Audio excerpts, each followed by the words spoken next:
Okay. Miss Alisa, Sige. anong gagawin natin? Parang peekaboo hair po. Okay. But Like, gray. okay. And Parang then, silverish gray. yes. And then for haircut po, with, just to add volume to my hair. Pero how 'Cause it's about the length?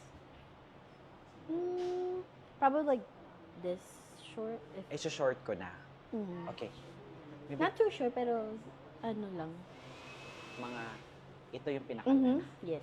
Okay. Yeah. And then, layer natin. Yung And then, peekaboo mo, ito lang sa part or at hanggang sa likod? hanggang sa likod. Okay. So, mga ganyan. Pa-crown, pa-circle siya. Yeah. Okay. Anong color to before? More, parang burgundy. Oh.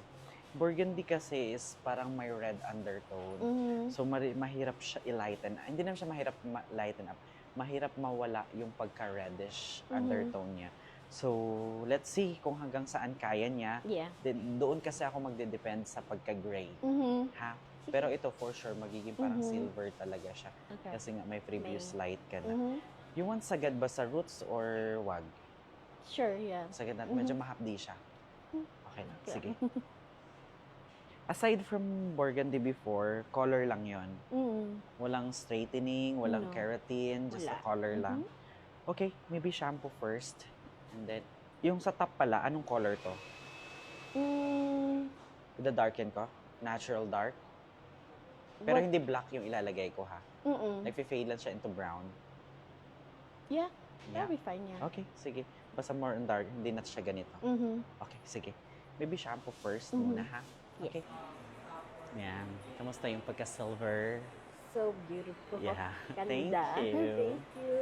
Yan. So yung peekaboo na style sa ilalim. Perfect. Yeah, salamat po. Yeah, thank you din. Very storm lang. I know. Yeah. Yeah. Other Achieve side. siya, Yeah. yes. Thank you po. Thank you. Yan. Carry bells. Yeah. Yan. Yan. Thank you so much. Thank you. Maybe next time again. Yes. Thank you po. Thank you.